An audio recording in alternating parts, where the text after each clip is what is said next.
Hi there, it's Serene back again with our new podcast, Cruising in Alaska. I'm really excited because we're about to have an interview via Zoom with my friend Stephanie Smith from Inspiration Cruises. If we want to talk about group travel, she's the one to talk to because she knows how to handle groups of all sizes.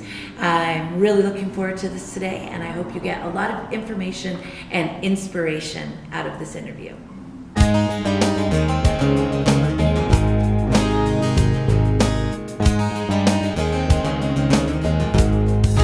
Inspiration is a group travel management company. It is all that we do. We're not an FIT travelers company, so we don't work with individual travelers. We work with organizations that want to bring groups of their followers and constituents onto cruise ships to do a type of like cruise conference. And the smallest groups I think we've ever done to Alaska have been around 50 people or so. And then we do a lot of full ship charters to Alaska of 2,000 people. So it depending on the group and how many people we bring, that's what we do. We work with people that want to bring those groups together. And sometimes they're speakers, sometimes they're artists, sometimes they're musicians. It just depends. But their followers want to come and spend a full week with them, traveling and seeing Alaska. And so while they're on the ship, they can have special events just for their group on the ship. And then when they get to port throughout Alaska, they are free to kind of do their own thing and to see the state. So talking to other travel professionals, what have been some of your favorite partners? Like which cruise lines do you like to choose from and things like that?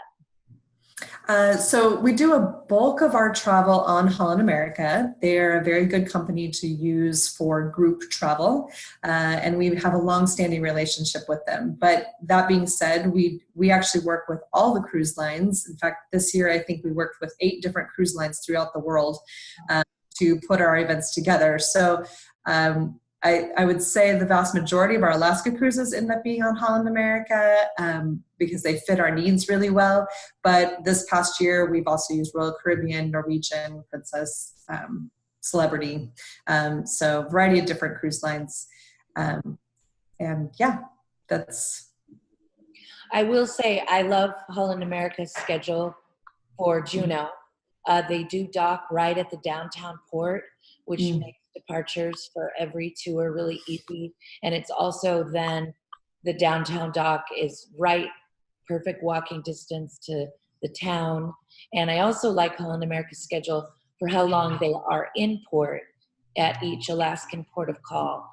I think it's a great advantage for the guests to get a full day in town. And our daylight is so long in the summer that if the ship is right there, it makes it really easy. They can get off, explore, do some tours, go back on and have lunch if they want to, and then get right off again because they're right there at the downtown dock. So that's one of the benefits of Holland America because of their cruise ship size. They're able to dock in a variety of locations because it's not generally a mega ship like the other ones, and so they're able to do that a lot. And you're right, especially in Juneau, they always have a really long port time in Juneau, which is nice because they can do a couple shore excursions with the ship, but they have plenty of time to do things without the ship too, and explore downtown and do other things that they might be interested in, take a walk along coast or whatever. And sometimes our company, depending on the organization we work with, sometimes we even charter a whale watch experience with Juneau. I've heard of that. Yeah. And so we've done that a variety of times with some bands that we work with, and we sell it as an optional excursion where they can go do a whale watch experience with their favorite band. And obviously that's always a good time for those people who are, really good fans of those band members, and they get that personal experience of going on that excursion with just a few people. So let us know a little bit about the kind of demands and expectations that your clients put on you, and also maybe perhaps some of the guests that go, the demands and expectations they may have from you as the organization that arranged all of this.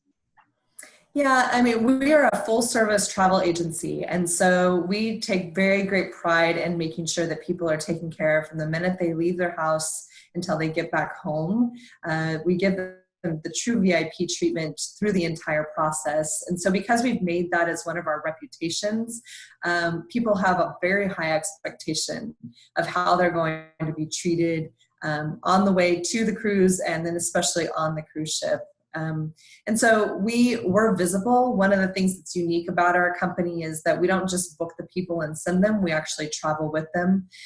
We always have several staff members that are on the ship helping organize everything for their special group and making sure things are taken care of. And if the ship is not meeting their needs for whatever reason, we can step in and help all of that. So really, we always tell people when they travel with Inspiration that they need to just relax and enjoy their vacation, and we will take care of the logistics. We'll take care of their needs, and we'll inform them of when the things are happening and what time they need to be back on the ship and all that, so they can really relax and enjoy themselves.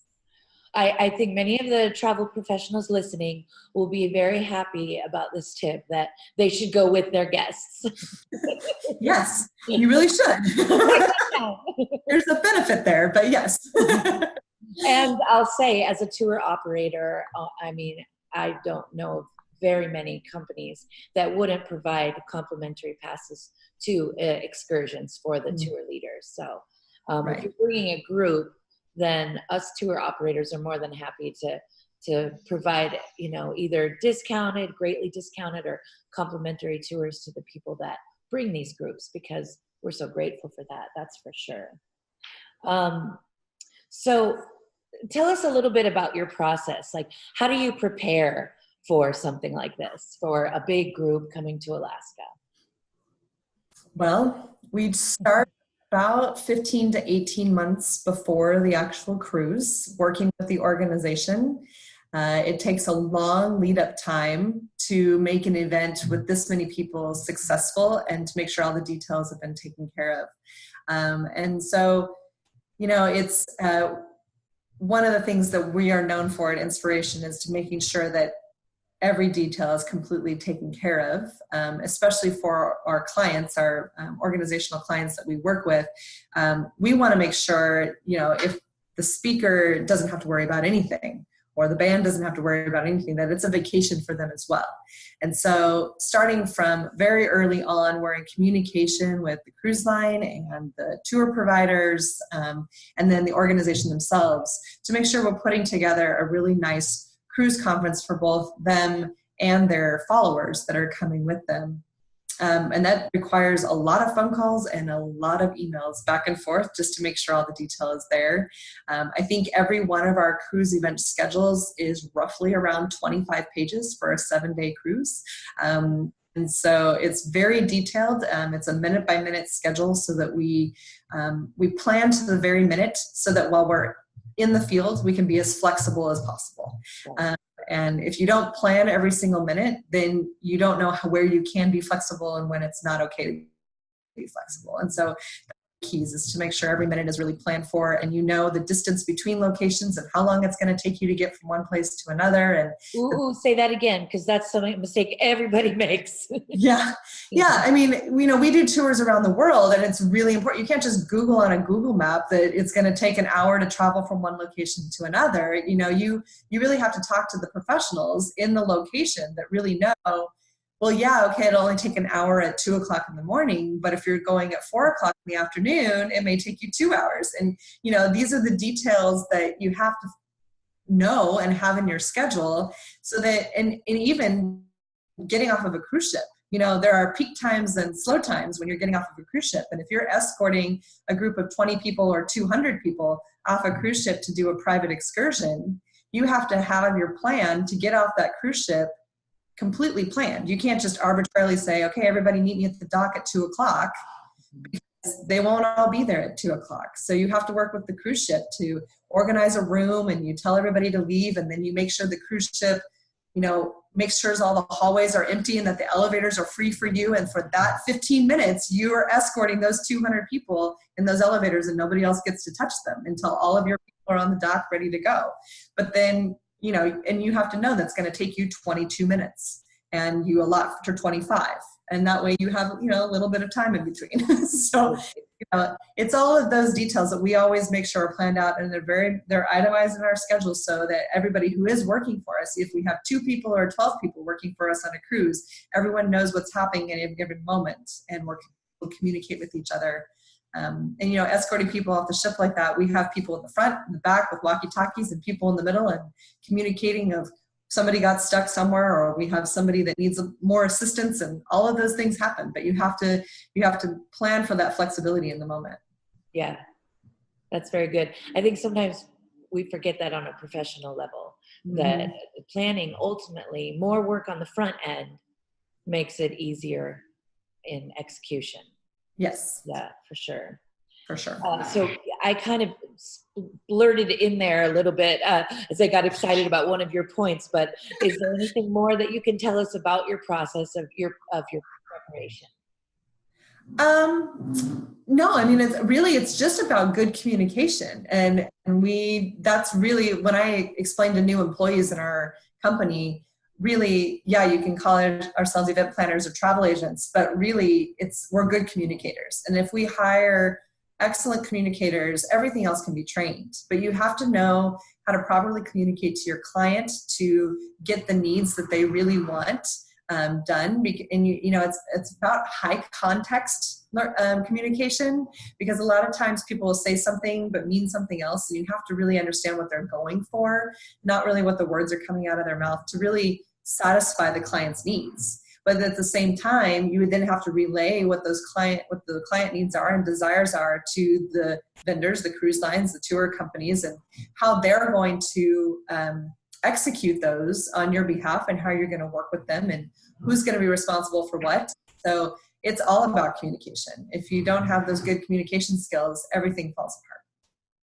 Thank you so much for listening. I hope you got some information out of that interview that's going to help your business grow and help you get on up here to Alaska. She was down in sunny California, but up here it's winter in Alaska. So you might have heard some howling wind noises in the background because it is not summertime here at all. Thanks a lot, everybody, and hope to see you at the next podcast.